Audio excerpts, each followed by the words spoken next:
190 million pound के नैब reference में बानी पीटीआई की दरखास्त जमानत मंजूर। इस्लामाबाद हाई कोर्ट ने बानी पीटीआई को रिहा करने का हुक्म दे दिया।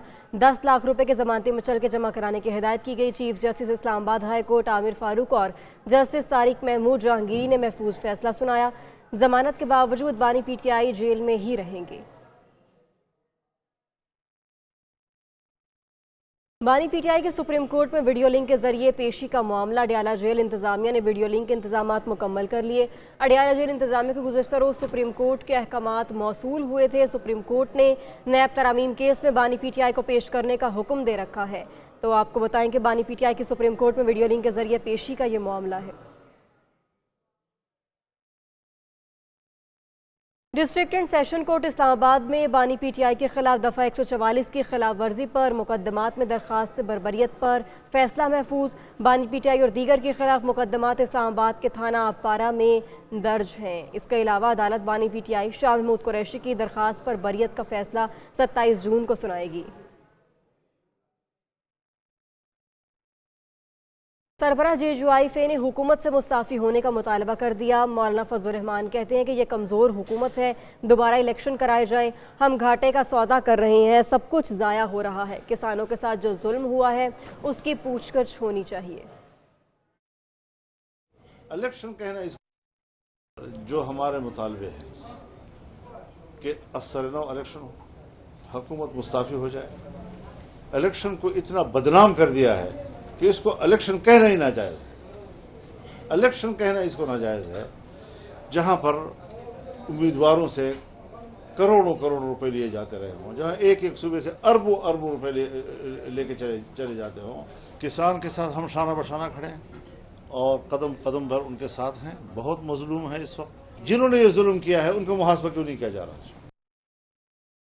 और चेयरमैन पीपल्स पार्टी बिलावल भुट्टो जरदारी ने तहरीक इंसाफ से सानहा नौमी के माफ़ी मांगने का मुतालबा कर दिया। अब कौमी असम्बली में खिताब के दौरान बोले कि अगर उन्होंने नौमी की माफ़ी ना मांगी तो उनका रोना धोना जारी रहेगा। अपोजिशन वाले जमहूरियत पर यकीन नहीं रखते। बिलावल भुट्टो ने वज़ीर आला अली अमीन गंडापुर को KP के लिए तोहफा करार दे दिया। ये माफी मांगने के लिए तैयार नहीं है जनाब स्पीकर। अगर ये मई 9 का माफी मांगने के लिए तैयार नहीं है तो फिर इनका रोना धोना जारी रहेगा, इनको भुगतना पड़ेगा। इनका हक है कि जमहूरियत एहतजाज करे, इनका हक है कि पुरअमन एहतजाज करे। किसी को हक नहीं है कि वो दहशतगर्दी करे जनाब स्पीकर, और ये खुलम खुला दहशतगर्दी का। सियासत करने हर किसी का हक है, मगर जमहूरी अंदाज से सियासत करे, जमहूरी अंदाज से सियासत करे। जमहूरियत में एहतजाज का हक है, इदारे पे हमले करने का हक है। हक नहीं है शोधा के जो मॉन्यूमेंट्स है उन पे हमला करने के हक किसी के पास नहीं है और ना ही होने चाहिए जनाब स्पीकर। एक एहतजाज नहीं था, ये एक कू था जनाब स्पीकर, एक कू। ना सिर्फ हुकूमत वक्त के खिलाफ मगर फौजी क़यादत के खिलाफ एक कू अटेम्प्ट था और नाकाम रहा। Chairman PTI barrister Gohar Khan ने पीपल्स पार्टी की सियासत को गैर जमहूरी करार दे दिया। बिलावल भुट्टो की तकरीर के जवाब में बोले कि ये कभी नून लीग वालों को बुरा कहते हैं, कभी उनके साथ मिल जाते हैं। बिलावल भुट्टो ने अरकानी असम्बली के लिए गैर पार्लिमानी अल्फाज इस्तेमाल किए। यही दोगलापन है इन दोनों की सारों की। जिस तरह मियाँ साहब जाते हैं तो गालियां निकालते हैं एस्टेब्लिशमेंट को, छोटा भाई जाकर के डिग्गी में चुप करके फिर माफिया मांगते हैं, ये भी ऐसे ही करते हैं। और दूसरी जो मरियम को देखो, वो एक मरतबा आ जाती है और उतार लेती है तो अपने यूनिफॉर्म में, फिर जाती है तो कभी डॉक्टर बनती है, कभी IGP के यूनिफॉर्म में आ जाती है। तो इनके सारे दोगलेपन तो पूरी दुनिया को मालूम है। तो ये कोई जमहूरी लोग नहीं है। मैंने पहले दिन कहा था कि ये जमहूरियत पसंद नहीं है, ये मुफाद परस्त है। सेनेटर तलाल चौधरी कहते हैं कि 190 million pound case open and shut case है। जज खत नहीं लिखते, फैसले सुनाते हैं। खुतूत के बजाय नोटिस होने चाहिए। अगर जज साहिबान प्रेशर बर्दाश्त नहीं कर सकते तो वे इंसाफ भी नहीं कर सकते। क्यों अपने नीचे सिस्टम को ठीक करने की बजाय एक ऐसा नॉन इशू को इशू बनाने की कोशिश की जा रही है? भाई, जो आदमी प्रेशर नहीं ले सकता वो इंसाफ की कुर्सी पर कैसे बैठ सकता है? जज साहिबान लेटर नहीं लिखते, नोटिस करते हैं, नोटिस करते हैं। आप तो लोगों की जिंदगी मौत का फैसला करते हैं, 1 मिनट नहीं लगाते आप। वजीर आजम को या फांसी के फंदे पर लटका देते हैं या ताहयात नाहिल कर देते हैं। इतने ताकतवर हैं आप। कौन है इस पाकिस्तान में, इस वजारत उज़्मा से ज्यादा बड़ा जो आप पे प्रेशर डालता है और वो भरी अदालत में उसे नोटिस नहीं किया जा सकता? लेटर्स की बजाय नोटिस होने चाहिए थे। वज़ीर आला KP अली अमीन गंडापुर की GH हमले पर समेत 11 मुकदमात में जमानत मंजूर कर ली गई। सिविल लाइंस में दर्ज मुकदमे में जमानत पर समाअत कल सुबह तक मुलतवी। दरखास्त जमानतों की समाअत रावलपिंडी की इंसदाद दहशतगर्दी अदालत के जज मलिक एजाज आसिफ ने की।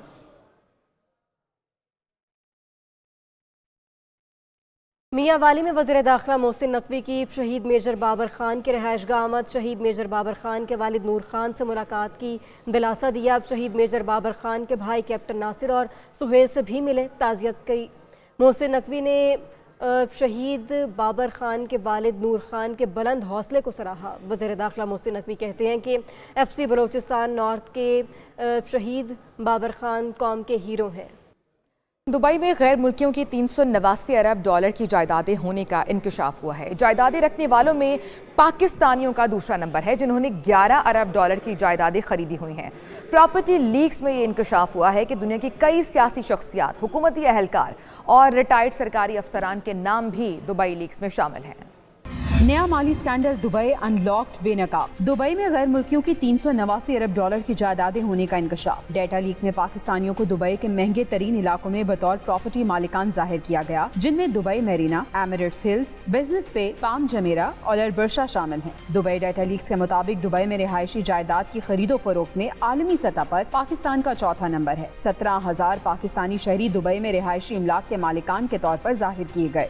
17,000 पाकिस्तानियों में सदर आसिफ जरदारी के 3 बच्चों के नाम शामिल हैं। इनकी दुबई में 2 जायदादों का जिक्र है। इसी तरह साबिक सदर मरहूम परवेज मुशर्रफ का नाम भी फहरिस्त में शामिल है। जनरल रिटायर्ड कमर जावेद बाजवा के बेटे साद बाजवा का नाम भी फहरिस्त में शामिल है।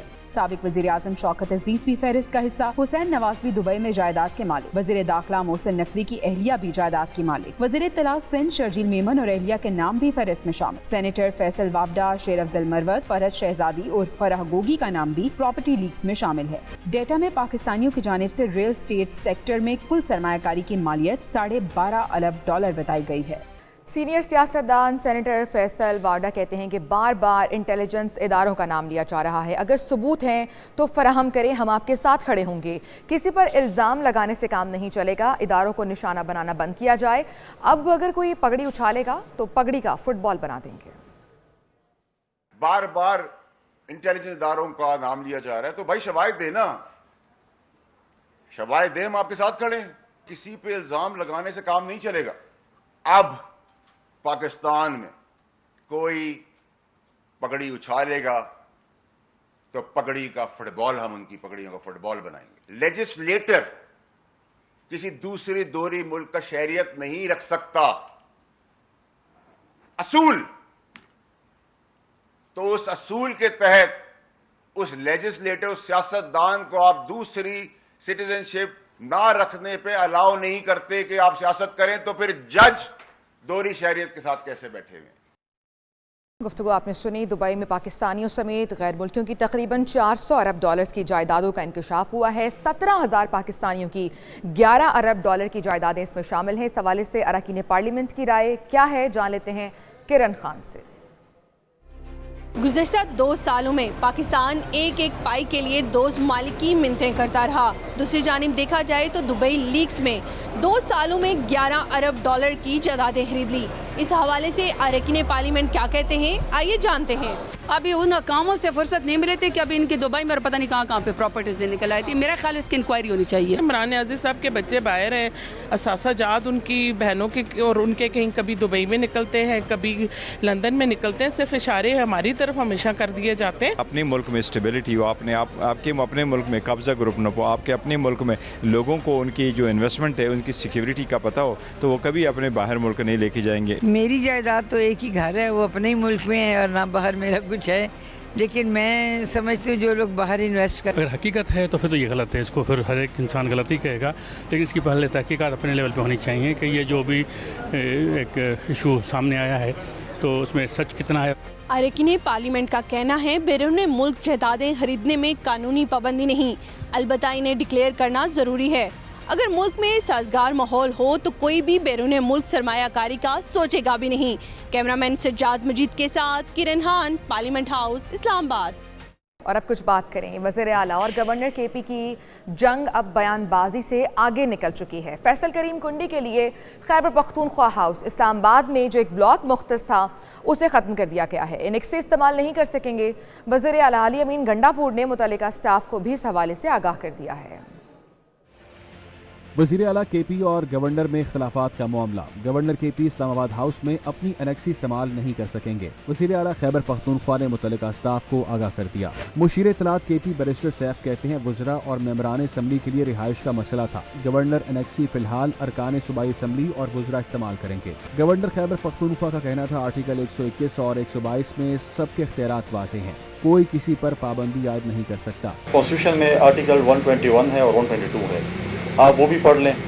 और मेरे ख्याल में सब जो लोग हैं जो कि पार्लियामेंट में हिस्सा होते हैं या ब्यूरोक्रेसी होती है या CM होते हैं, गवर्नर होते हैं, वो कॉन्स्टिट्यूशन के मुताबिक चीज़ें चलाते हैं। गवर्नर के पास मौजूद गाड़ियाँ और प्रॉपर्टी भी सूबाई हुकूमत की मलकियत है। इख्तिलाफात बरकरार रहे तो मजीद सख्त फैसले भी किए जा सकते हैं।